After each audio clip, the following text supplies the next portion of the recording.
যখন রাগ হয়, দুঃখ হয় বা ফ্রাস্ট্রেশন হয়, তুমি কি করে কন্ট্রোল করো? না দেখো, মানুষ হিসেবে ডিপ্রেশন না হোক, দুঃখ তো হবেই। আমার জীবনে বিভিন্ন ভালো মুহূর্ত, আনন্দময় মুহূর্ত, সেটা যেরকম সারা জীবন চলেনি, এটাও আমাকে খালি ধৈর্য ধরে থাকতে হবে, কেটে যাবে। রজত দত্ত জীবন দর্শন আমার খুব ভালো লাগে। আমি মনে আছে, আমি তখন বিদেশে চাকরি করে চাকরি করে ফিরে আসছি, তোমাকে ফোন করেছিলাম, আমার মনে আছে। তোমার মিস কলে বেজে গেছিল, তখন ধরনি। আমি তখন আমার কাছে যাদের যাদের নাম্বার আছে, টিপিক্যাল যেমন কলের লোক থাকে, এই সবাইকে ফোন করি চলো। তুমি একমাত্র যে কলের ব্যাক করেছিলে, যে এই নাম্বার থেকে একটা ফোন এসেছিল, নমস্কার আমি রজত দত্ত বলছি। আমার কাছে এটা আমি আজ অব্দি মনে রেখেছি রজত। মানে খুব একদম কালে ভদ্রে কখনো মিস না করে গেলে আমি সব ফোন SMS এর উত্তর দিই। তোমাকে ফোন করেছিলাম, তুমি আমাকে, আমি বলেছিলাম যে আমি দাদা দুবাই থেকে ফিরছি, আমি চাকরি ছেড়ে দেবো, আমি অভিনয়ে আসবো। আর তুমি আমাকে বলেছিলে যে কি ভাবো তুমি চাকরি ছেড়ে এসে কালকে তুমি উত্তম কুমার হয়ে যাবে। সবাই স্বপ্নটা ওরকম ভাবে দেখে তো, মানে আমি হয়তো তোকে ওরকম ভাবে মানে রাইট। আমি আজও বিশ্বাস করো, আজও আমি ভাবি যে আদৌ এটা আমার জন্য যে কত বড় রিয়ালিটি চেক আমি বোঝাতে পারবো না। বহু মানুষকে আমি ডুবতে দেখেছি দাদা। তুমি যদি জীবনে কিছু একটা করতে চাও, অফবিট কোনো প্রফেশন বা কিছু, 5 বছর ডে নাইট সেটাই নাও। চার্টার্ড প্লেন হয়তো তোমার হবে না, তোমার হয়তো পেন্ট হাউস হবে না, কিন্তু সেই জিনিসটা তোমাকে বাকি জীবনটা খাইয়ে দেবে। আজকে নীলাঞ্জনের সঙ্গে সিরিয়াসলি বলছিতে রজতাভ দত্ত। যখন রাগ হয়, দুঃখ হয় বা ফ্রাস্ট্রেশন হয়, তুমি কি করে কন্ট্রোল করো? মানে অ্যাঙ্গার, মেন্টাল হেলথ, এটা এখনকার পৃথিবীর একটা বড় ইস্যু। সেটা তুমি কখনো এরকম ফেস করেছো? ডিপ্রেশনের ফেস, দুঃখের ফেস, রাগ? না দেখো, মানুষ হিসেবে ডিপ্রেশন না হোক, দুঃখ তো হবেই। দুঃখ হবে, কখনো কখনো কোনো কিছু নিয়ে এরকম মন খারাপ হবেই যে যেটা মনে হচ্ছে যে একটু বেশিই হয়ে গেল, একটু বেশি বাড়াবাড়ি হয়ে গেল। প্রথমত আমার জীবনে বিভিন্ন ভালো মুহূর্ত, আনন্দময় মুহূর্ত, সেটা যেরকম সারা জীবন চলেনি, এটাও আমাকে খালি ধৈর্য ধরে থাকতে হবে, কেটে যাবে। মানে এটা এরকম হবে না যে আমি জীবনের শেষ অবধি এটা সেটা শারীরিক মানসিক যেরকম কষ্ট হোক সেটা নিয়ে আমাকে বইতে হবে। 2 নম্বর, রাগ ম্যানেজ করার কথাটা যে বলছো, কখনো রাগ যে বাজেভাবে এক্সপ্রেস করে ফেলি না এরকম নয়, করে ফেলেই ওই পিচটায় পৌঁছেই প্রত্যেকের ভেতরে তো একজন পাহারাদার থাকে। ষড়রিপুর একটা পাহারাদার আছে, রাগ তার মধ্যে একটা। ওইখানটায় রিচ করে গেল বলে আমায় এত বকতে থাকে সে, আমি ইউজুয়ালি হয় ক্ষমা চেয়ে নিই, নইলে ওই রাগের ওই জায়গায় গেছি বলে বিষণ্ণ হয়ে পড়ি। আমি অনেক সময় বুঝতে পারি আমার চারপাশের কাছের মানুষরা অনেকে রাগ দিয়ে যেটা হয়তো অ্যাচিভ করতে পারলেন, সত্যি হয়তো অনেক জায়গায় হুল্লোড় না করলে, রাগারাগি না করলে বা অসভ্যতা না করলে হয়তো সত্যি সত্যি মানে সেই গুরুত্ব দেওয়া হচ্ছে না, সেই কাজটা হচ্ছে না। কিন্তু তারপরে আমার মনে হয় কেন করতে হবে এটা? মানে এটা তো হওয়ার কথা নয়, পৃথিবীরা তো অনেক হওয়ার কথা ছিল, তো সেটা হয়নি বলে আমি আমাকে বদলে ফেলবো? আমি তো এটা নই। এখন এই সময় গিয়ে আমি নিজেকে বদলাবো কি করে? আরেকটা জিনিস মনে হয়, আমরা সব সময় মানে অনেকেই বলি না আমি রাগ কন্ট্রোল করতে পারি না, মাথায় একবার রাগ উঠে গেলে না কন্ট্রোল করতে পারি না। এটার মধ্যে কোথাও প্রচ্ছন্ন গর্ব থাকে তাদের। যদি এরকম ভাবে ভাবি, ষড়রিপুর মধ্যে প্রথম রিপু আমরা তো সমাজের ক্ষেত্রে যেহেতু জানি যে ওটা আমরা সামাজিকভাবে প্রকাশ করতে পারবো না, ছোটবেলা থেকে তো সেটা কন্ট্রোল করতে শিখেছি।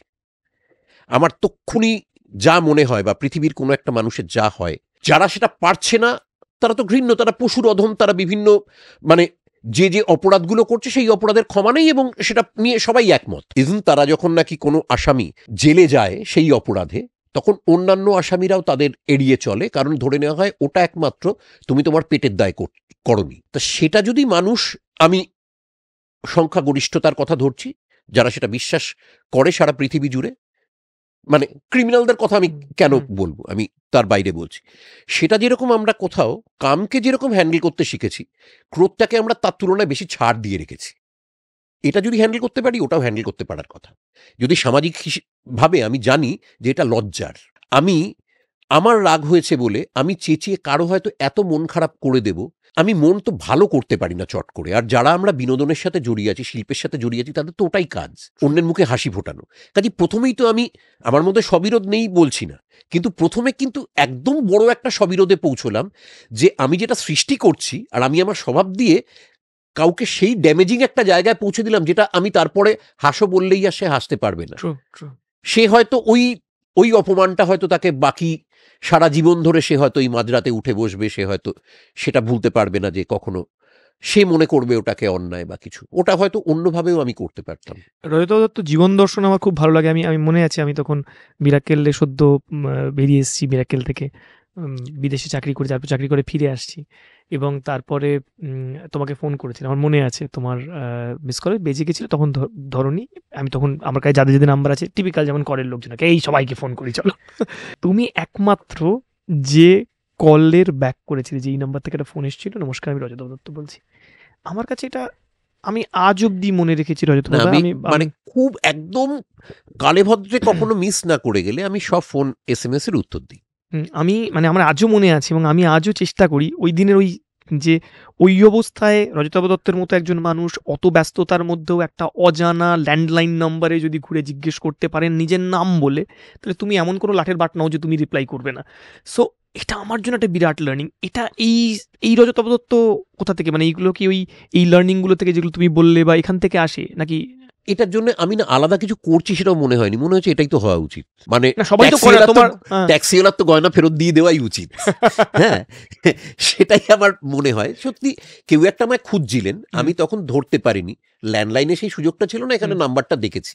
আমার তো জানা উচিত যে মানে কোনো বিপদে বা কোনো কি মানে যে কোনো কিছুই একটা এমন কিছু হতে পারে যেটা সত্যি হয়তো তার ওই সময় মানুষটার খুব দরকার আমায়। তা সেটুকু তো আমি আর কি করছি, মানে এটা তো ভয়ঙ্কর কিছু করতে হয় না। মানে ইউজুয়ালি কি তারকারা বলে তাদের তারকা সুলভ ব্যাপার সেটা কমে যায়, হানি পায়, স্টারডম কমে যায় না।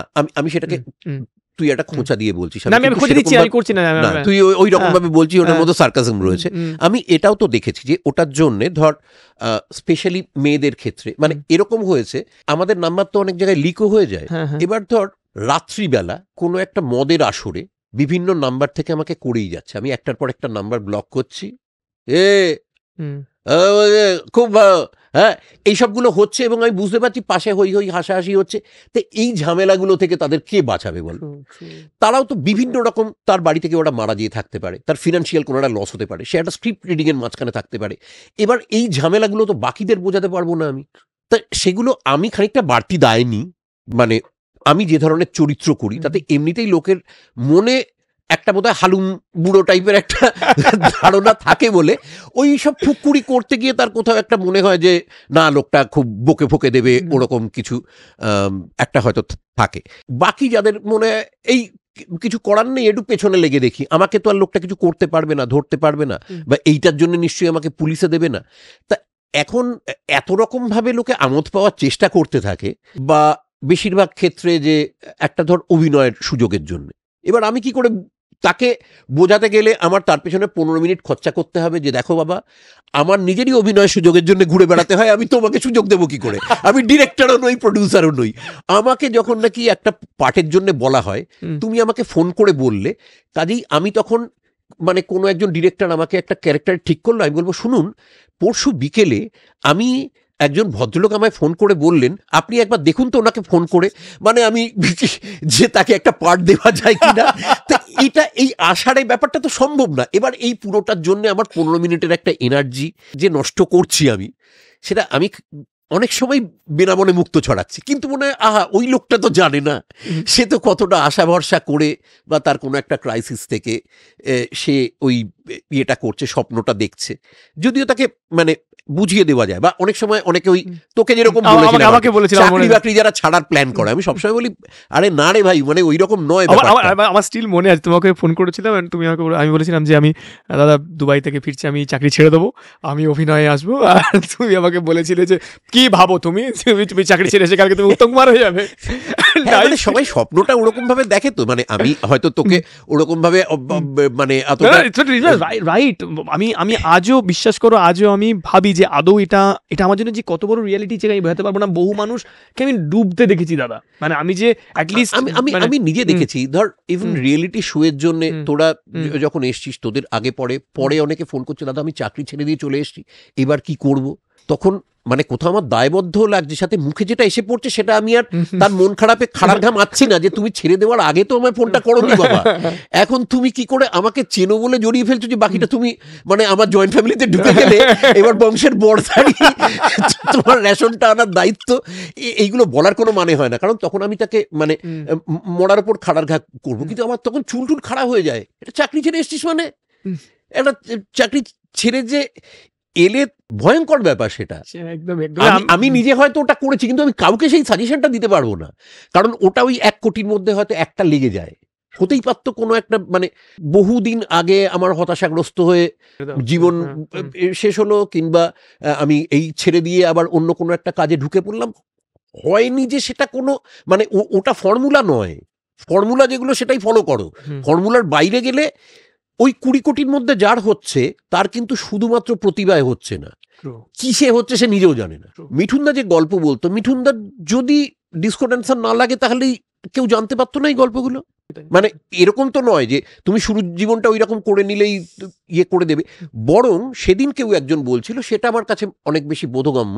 তুমি যদি জীবনে কিছু একটা করতে চাও, অফবিট কোনো প্রফেশন বা কিছু, 5 বছর ডে নাইট সেটাই দাও। চার্টার্ড প্লেন হয়তো তোমার হবে না, তোমার হয়তো পেন্ট হাউস হবে না, কিন্তু সেই জিনিসটা তোমাকে বাকি জীবনটা খাইয়ে দেবে। কিন্তু ওটার পেছনে তোমাকে মানে 10 ঘন্টা 12 ঘন্টা করে ওটাকে ভালোবেসে দিতে হবে। 5 বছর ওটার পেছনে পড়ে থাকো, 5 বছর অন্য কিছু অন্যদিকে তাকিও না। সেটা যদি করো, তুমি যদি জুতো সেলাই করার কথাও ভাবো, তাহলে তোমার মতো জুতো কেউ সেলাই করতে পারবে না।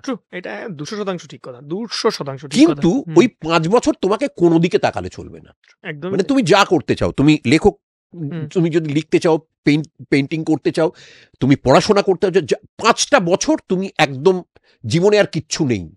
সেই 5টা বছর ওই কফটা চোখের জল ফেলেছো যে এখানে আসবে, পথের কাঁটায় পায়ে রক্ত না ঝরলে কি করে ভালোবাসবে। ওটা ওই কাঁটাটা তোমাকে ঝেলতে হবে। তুমি স্যাক্রিফাইস না করলে শুধু তুমি সেফ রাস্তায় হেঁটে হেঁটে হেঁটে হেঁটে হবে না। অসংখ্য ধন্যবাদ দাদা, তুমি এই পুরো আড্ডাটা এলে, আলোচনাটা এলে। জাস্ট একটা শেষ প্রশ্ন, গল্পের বইয়ের কাছে কি, গল্পের বই থেকে ইনফ্যাক্ট আড্ডাটা শুরু হয়েছিল, গল্পটা শুরু হয়েছিল। তোমার বাড়িতে প্রথমে টিনটিনের বক্স সেট দেখেছিলাম, তারপরে আমি কয়েকদিন আগে নিজে কিনেছি, আমার রনিদার বাড়িতে আমি দেখেছিলাম অনেকদিন আগে, ব্লু কালারের ছিল না তোমার টিনটিনটা, আমারটা রেড কালারের।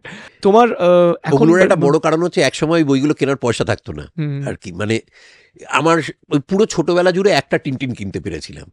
কাজেই পরে যখন ওগুলো মনে হলো ওগুলো ছোটবেলাকে স্পর্শ করা আর কি, অ্যাস্ট্রিক্স, টিনটিন, এগুলোর পুরো সেট ওই সময়। এখন পড়াশোনার সময় দাও মানে কমে গেছে তো বটেই, মানে এটা এসে আমি অন্যদের বলি, আমার কন্যাকে বলি, কিন্তু সিনেমা দেখা বা এখন ওই যে বললাম ওয়ার্কিং আওয়ারটা এত বেড়ে গেছে, ফিরে আসার পরে হয়তো অনেক সময় খবরের কাগজের হেডলাইনও পড়তে ইচ্ছে করছে না।